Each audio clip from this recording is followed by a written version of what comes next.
to do to work on your fitness, it's also very good to supplement your aerobic training with weight training. Why do you want to do weight training? There's several reasons. As for runners go, it's going to decrease the chances that you're going to get injured. With stronger muscles, you're going to have a stronger supporting structure, so there's less chance you're going to get injured. As I talked before about what you can do to improve your basic speed, weight training also improves your basic speed. Another thing is bone density when you age. Now, most of you are younger than me, or at least I hope you're younger than me, but eventually you're going to get older, and a thing that happens with people as they get older, they have a lot of frequent brittle fractures of their bones and arthritis.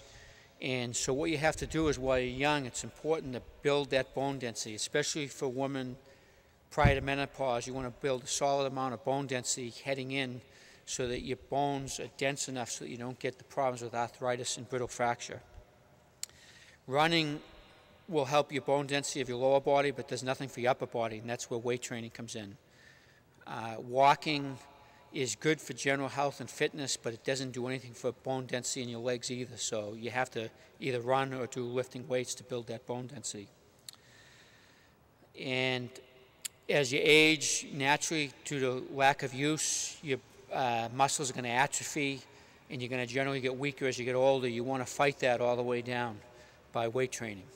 So those are the reasons you want to do it. Now, there's a million different theories on weight training. If you take nothing else from my lecture here, this is the most important thing. Focus on short, intense workouts, and don't overwork. Don't do too many sets per exercise, per muscle, and don't exercise each muscle too many times per week. You don't want to follow the routines of the PED enhanced genetic freak who's doing 25 sets for his biceps. They can recover from that. You're not going to recover from that, and you're going to be slaving away in the gym and getting nothing out of that. Instead, what you want to do is short, intense workouts. So I'll give you some examples of that. As far as when to lift weights, really any time of the day is fine. Some people find they concentrate better in the morning. Peak strength is late afternoon. Some people want to be at their peak strength.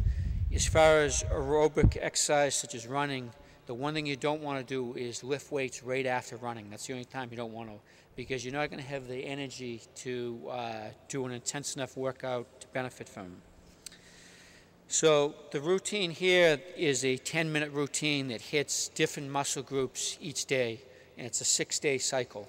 So each of the 6 days you hit a different muscle. If you do twice a week, or some people have even done 3 times a week, you're going to quickly get in an overtrained state and you're not going to make much progress. So you want to really hit each muscle group once every 6 days or so. Abdominals are very important, as Barbara mentioned. They can be trained more often, more like every other day, so 3 or 4 times a week you can work your abdominals. This weight routine that I've outlined in here, it varies from high reps to medium reps to low reps, and there's a reason why you want to hit all rep ranges. If you're trying to get stronger, that's your main focus, or you're trying to improve your basic sprint speed, lower reps help that. If you're trying to improve your muscular endurance, higher reps help that. If you're trying to add muscle size, medium reps will help that. So this routine incorporates all 3 rep ranges. Another thing it does is by varying from lower reps to higher to medium reps, you're shocking or confusing your muscles. Muscles get used to the same thing every day, and if you do the same workout every day, your muscles are not going to respond because they don't need to. They have to be forced to adapt. So if you change the rep range, that's going to result in quicker improvement. Remember, this is a safety thing. Always work out with a buddy. Never do weight training alone. There's certain exercise that you absolutely have to have a spotter. If you're doing squats, bench presses, incline bench presses, and they don't call them skull crushers for nothing, because that's an exercise you also need a spotter. When I was young and dumb, I didn't do that, and I bench pressed 230 pounds and got stuck on the second rep and cracked a rib. That's dumb. You don't want to do stuff like that. Always have a spotter. And with a gym like here, you're always going to have people around that can give you a hand if you need it. So How about, there's always a big debate about whether you use free weights versus machines or freehand exercises. The answer is they'll all help you. If you want it, it's better to be doing something than nothing.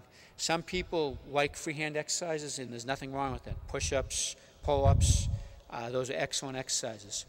You also have an amazingly equipped gym here that you have all kinds of machines. Those machines, they'll all help you too. If you're looking for the quickest results in the shortest amount of time, you want to be doing primarily free weights. You'll accelerate your progress using free weights. They're not as convenient, they're not as nice looking, and they can be intimidating for some people, but that's the quickest way for progress. But again, if you don't want to do that, you can always use machines, and then you can even use freehand exercises. So I've laid out a routine, a 6-day program that hits different body parts. You can look at that in your handout. I'm not going to go through every part of that. But it generally starts with the best exercise for that muscle group and progresses down. Now, we're all different, so you may find that these exact order of exercises are not the best for you, but for most people they are, so you should start with those and then experiment from there. For example, if you're working your biceps, incline dumbbell curls are the best. You're working your chest, the bench press is the best. If you're working your legs, the squat is the best exercise. If you're working your back, the best thing is both wide grip and close grip pull-ups. A lot of adult people cannot even do one, but I noticed I took a tour of your facility and you have an excellent machine there that has a gravity-assisted pull-up, so you use that and it'll help you get up till you get to the point where you can do one or two by yourself. For triceps, the best exercises are close grip bench presses with a curved bar, or skull crushes, as I talked about earlier, or push downs. And then the final day of the cycle is a rest day. So you work basically it's a 6-day cycle instead of a 7-day cycle. And sit-ups you want to do or work your core. There's other exercises other than sit-ups, but you can do them every other day or 3 or 4 times a week. You don't really have to do a lot of sit-ups. The more thing with sit-ups is it's got to be consistent. If you're doing them year-round, 3 or 4 times a week, you don't have to do 200 reps or 5 sets. Really, you could do strict form, do 10 to 20, and you'll find that you're making amazing progress if you stick with that every other day.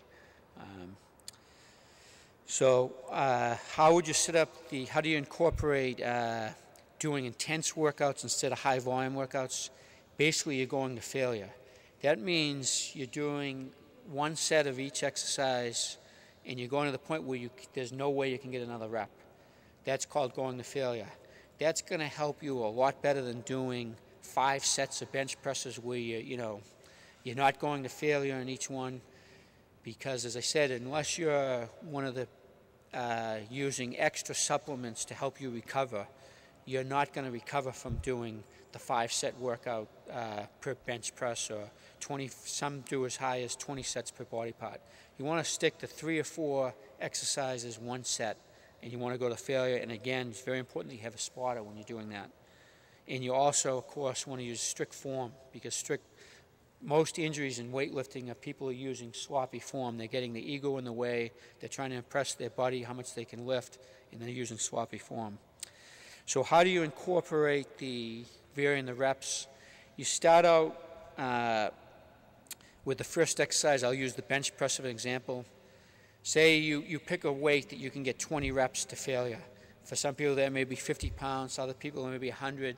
Basically, you do that weight, say 50, and you get 18 or 20 reps at failure, then you stop. The next workout, 6 days later, come back, add 5 pounds. Now you're going to fail at a slightly lower rep range. The next workout, 6 days later, add 5 pounds. Keep that going until you get down to 3 or 4 reps. Now you're getting into the low reps. At the end of the cycle, start over again. So you're basically shocking the muscle. It's never getting used to any one workout, and you get faster improvement. And the advantage of this program, it's designed that you can actually do the whole program in 10 minutes per day, so you never really have an excuse. You could be 10 minutes in the middle of lunch. You can always find time to get a 10-minute workout in. So Okay, thank you, everyone.